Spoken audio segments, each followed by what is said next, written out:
Assalamualaikum warahmatullahi wabarakatuh. Bismillahirrahmanirrahim. Berikut adalah soal uji coba Olimpiade PAI SD tingkat nasional tahun 2022 yang akan dilaksanakan pada tanggal 23 September 2022 dalam rangka Kongres keempat Asosiasi Guru PAI.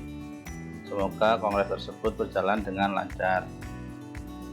Anak-anak yang dari SDN 1 Tungkaran Pangeran khususnya yang tadi sudah menerima soal atau yang dari manapun berada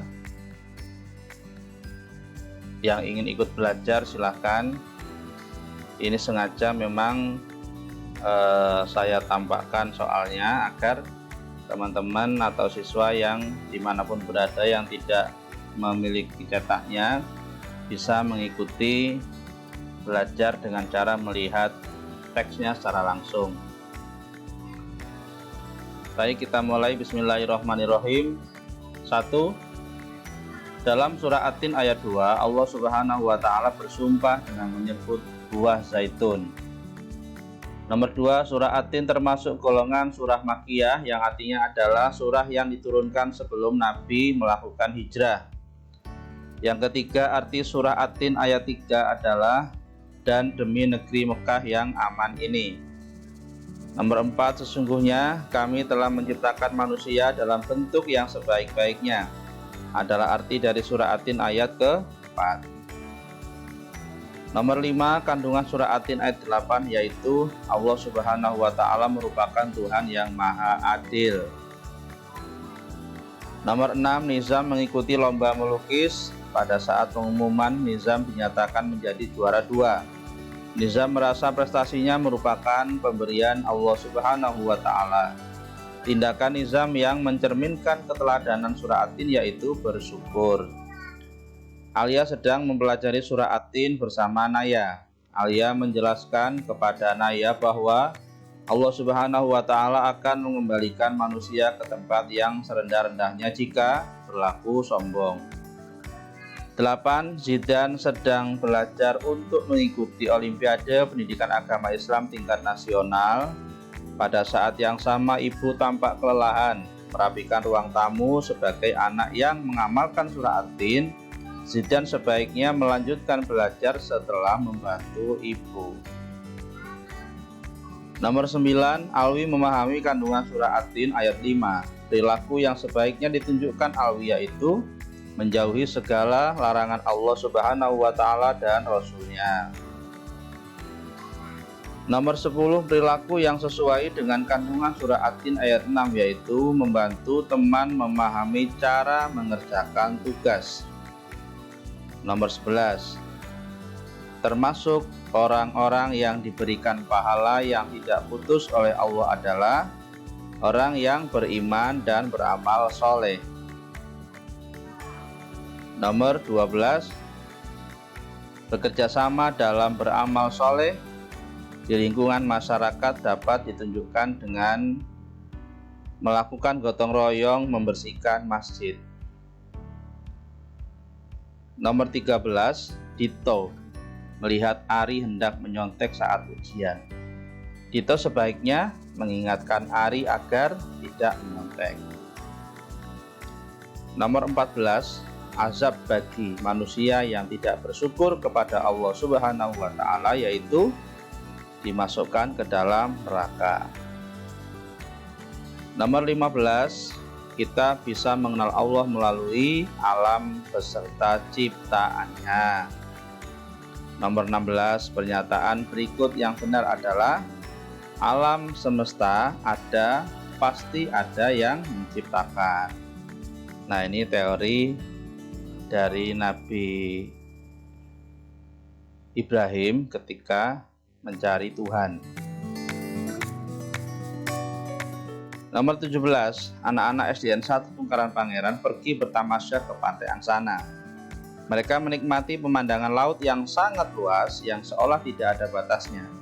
Langit juga nampak bergelantung di atasnya tanpa ada tiang. Sikap yang sebaiknya ditunjukkan anak-anak adalah semakin bertambah keimanan kepada Allah Subhanahu wa taala. 18. Nabi Ibrahim menemukan Tuhan melalui akalnya. Nomor 19, Asmaul Husna Al-Hayyu adalah Allah Maha Hidup. Kalau Maha Mematikan, Al-Mumit. Maha Mengetahui, ayo nanti ada di bawah ini. 20. Perhatikan pernyataan berikut. 1. Tidak ada Tuhan yang wajib disembah dan dimintai pertolongan selain Allah Subhanahu wa Ta'ala. 2. Setiap makhluk dan manusia di dunia akan mati jika Allah Subhanahu wa Ta'ala menghendaki. 3. Allah Subhanahu wa Ta'ala tidak membutuhkan bantuan siapapun dalam mengatur alam semesta. 4. Allah Subhanahu wa Ta'ala menciptakan alam semesta seisinya secara mandiri tanpa bantuan. Pernyataan yang menunjukkan Asmaul Husna Al-Qayyum ditunjukkan oleh pernyataan nomor 3 dan 4. 21. Manusia membutuhkan udara, makanan, dan minuman untuk bertahan hidup. Allah Subhanahu wa Ta'ala tidak membutuhkan makanan, minuman, dan udara. Allah Subhanahu wa Ta'ala tidak membutuhkan semua itu karena Dia Maha Mandiri. Allah Subhanahu wa Ta'ala memiliki Asmaul Husna Al-Qayyum. 22. Alvin dan Hamizan melaksanakan sholat fardu tepat waktu secara berjamaah di Musola SDN 1 Tukaran Pangeran. Mereka terkadang melaksanakan sholat fardu di masjid yang tidak jauh dari rumahnya. Terkadang juga sholat berjamaah bersama ayah dan ibunya. Mereka menyembah hanya kepada Allah Subhanahu wa Ta'ala. Berdasarkan ilustrasi di atas, mereka meneladani Asmaul Husna Allah Subhanahu wa Ta'ala, yaitu Al-Ahad. 23. Saat hari kiamat, alam semesta seisinya hancur kecuali zat Allah Subhanahu wa Ta'ala. Dia tidak akan pernah mati sampai kapanpun. Pernyataan di atas menjelaskan bahwa Allah Subhanahu wa Ta'ala memiliki Asmaul Husna Al-Hayyu, Allah Maha Hidup. 24. Allah Subhanahu wa Ta'ala memiliki Asmaul Husna Al-Qayyum. Allah Subhanahu wa Ta'ala tidak membutuhkan bantuan siapapun. 25.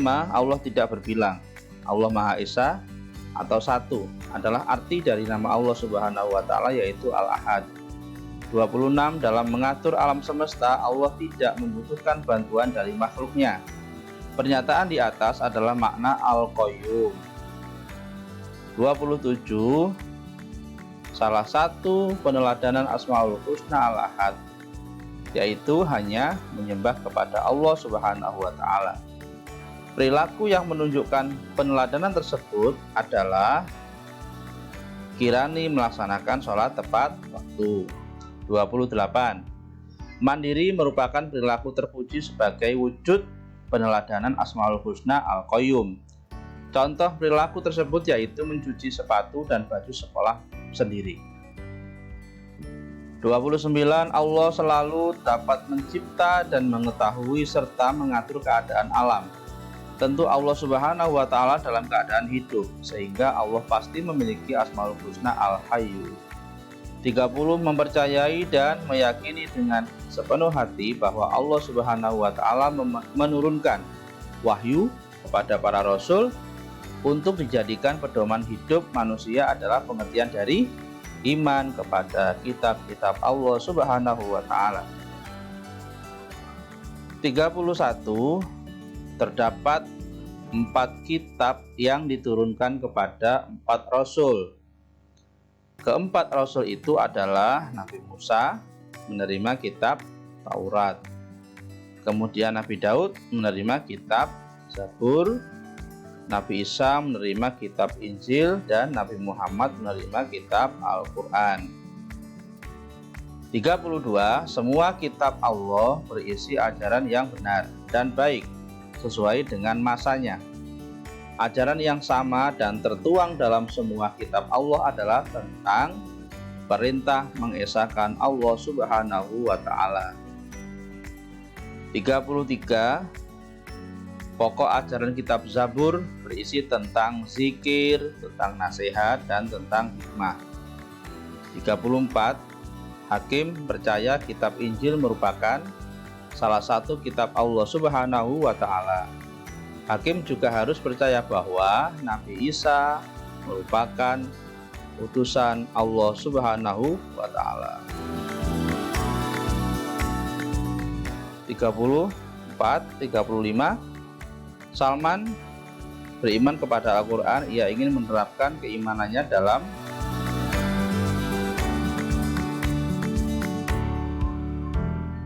kehidupan sehari-hari. Salah satu cara beriman kepada Al-Quran adalah membaca Al-Quran dengan rutin. 36 Perilaku jujur dalam bahasa Arab disebut siddiq. 37 Seorang yang berperilaku jujur akan senantiasa berkata sesuai kenyataan.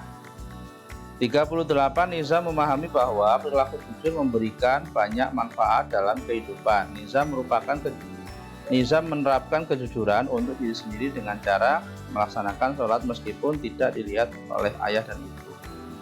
39 Salah satu manfaat berperilaku jujur pada diri sendiri adalah hati menjadi tenang. Orang yang suka berbohong termasuk golongan munafik. Orang yang munafik senantiasa menampakkan sesuatu yang bertentangan dengan hati. Alhamdulillah, demikian soal uji coba yang sesuai dengan beberapa kisi-kisi dari panitia pelaksana. Demikian, mudah-mudahan Allah senantiasa memberikan kemudahan bagi kita semua untuk mempelajari ilmu-ilmunya. Amin, amin ya rabbal alamin. Assalamualaikum warahmatullahi wabarakatuh.